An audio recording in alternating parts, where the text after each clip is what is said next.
what does it mean to respond with contempt, or to even begin with contempt? It's a kind of communication that looks down on the other, and says to another person, you are beneath me. You're not stepping up to standard. And so it's the words, you see the rolling of the eye, your body language says you are kind of frustrating me. You're not up to standard. And this kind of reaction, it can be very, very destructive for any marriage. So, and especially when you're on the receiving end, it's even worse, because you feel that the person that you love and that you care about and that you have chosen to spend your life with, and just surrender your freedom to, so that both of you can achieve what you believe God wants you to achieve, doesn't see you as valuable, and is not even willing to make an effort to just pulling you down and pushing you down. And usually this is not the first time. Others must have done that before, and you don't really expect that from the person whom you chose to spend the rest of your life with. First, I want to start by explaining to us where these kinds of behaviors come from in the first place. Why is your wife speaking to you with contempt? Why is your husband speaking to you with contempt? Because they have experienced that in their past. They've been trained by life, by either their parents or the society. Growing up, they have been treated like that. All children, all babies come out blank. We are the one that trained them. And so if you find anybody behaving in specific ways, they have been trained. Of course, there's also traits and DNA.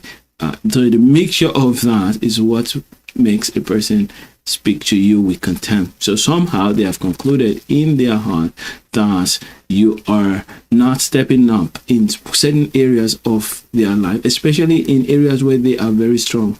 So where they are extremely strong, they are gifted, especially way more than average in those areas. When they see that their spouse is weak in that particular area where they are strong, the tendency and the temptation to develop that contempt will be there. Or sometimes I've seen that in the life of a person who has been betrayed. So maybe you betrayed them earlier on, either you are unfaithful, you made wrong decisions that put the whole family in jeopardy. Then the response to you may become contemptuous. So I'm going to share with you how to react to that if you have chosen to stay in the marriage, and how to do it quickly so that it doesn't destroy your marriage. This will be very effective and very good for you if you know that your spouse, your wife, your husband is not really trying to break the marriage. Now, when it comes to marriage, there's a lot of misunderstandings that come with it. Most men and women that I meet to help with marriage, they always come, and I used to be so, come with the mindset that I want to take from this marriage.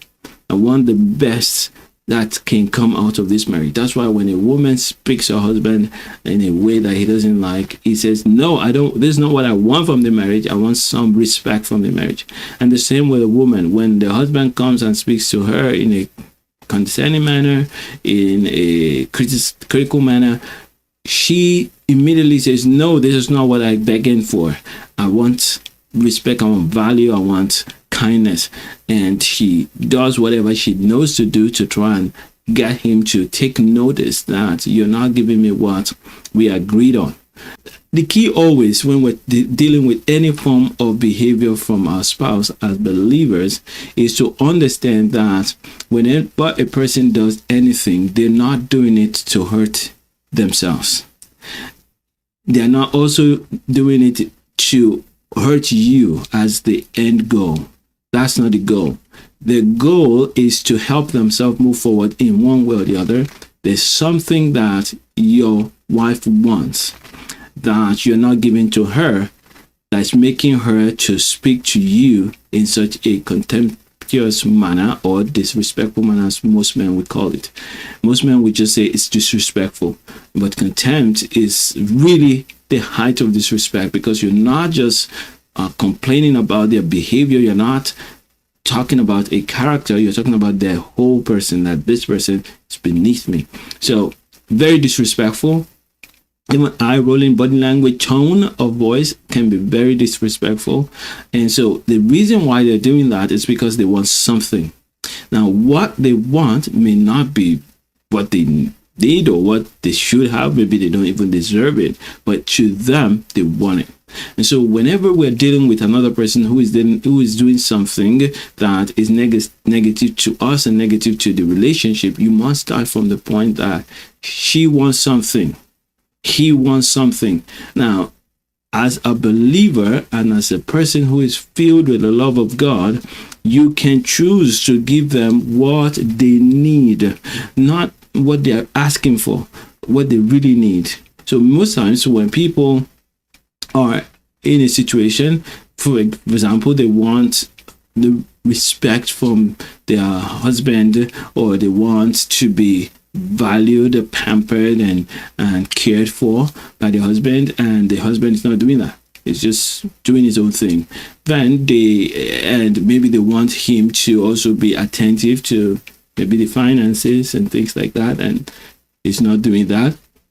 Then when he asks about the finances, especially when he doesn't think through the question, then she may react in a very contemptuous manner.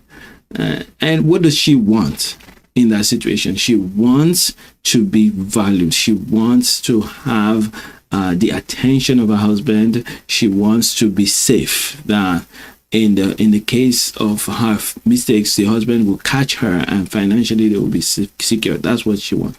So when the husband sees her, hears her say those things, he has two options. Number one, he can react to the negative behavior of his wife, which is what most of us would do. We just say, I'm not going to take this disrespect, and you do whatever you like to do. Either you attack her and say, this is rubbish, and you do that. Some people don't. Some people just walk away, run away from the situation.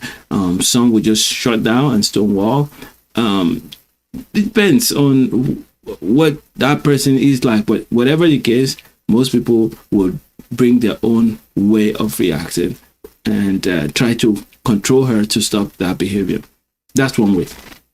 Second way, you can take a look at it and deal with it. This is a better and more lasting way, is to say, no, what does she really want? What she's saying, one thing, that she wants me to be so good at stuff that I'm not going to be good at, but I know she wants something beyond that. There's a reason why she's doing that. She wants something. She wants to be valued. She wants my attention. So at that point, you can look beyond her failures and speak to her insecurities and her fears. So a husband who maybe has not been very attentive to the finances, and the woman is really getting angry about that and talking to him in a disrespectful manner, can look beyond our failures and say to her, I know you always worry about our finances.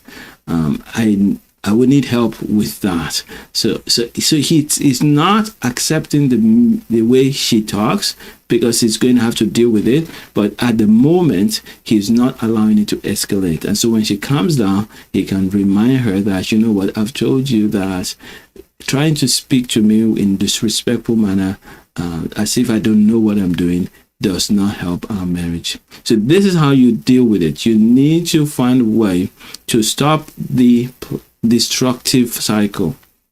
Because whenever a person speaks to you with contempt or criticism or in any negative way, the chances of responding negatively are very high. And when you do that, you just create that spiral, and it's a downward spiral. It only leads to destruction. This is why these four methods of communication would definitely destroy most marriages. And contempt seems to be on the highest. Why? Because this person is not only reacting to your behaviors, not reacting to your character, it's reacting to your person. And this is sad, sad, sad. And before a person gets to that point, they have been either trying to correct the situation for a while, or they have been so abused in that way that they've received that so much that they don't even realize that they're doing it. Thank you for joining. Thank you for joining. If you're not subscribed to the channel, go ahead and do so. If you have a question for me, you can ask the question. Either type it in the chat or send it to me later on in the comments. I will still online here, usually Mondays to Fridays, weekdays 5 p.m. Eastern time. The Lord bless you. Until we meet again, continue to love like Jesus and make an impact.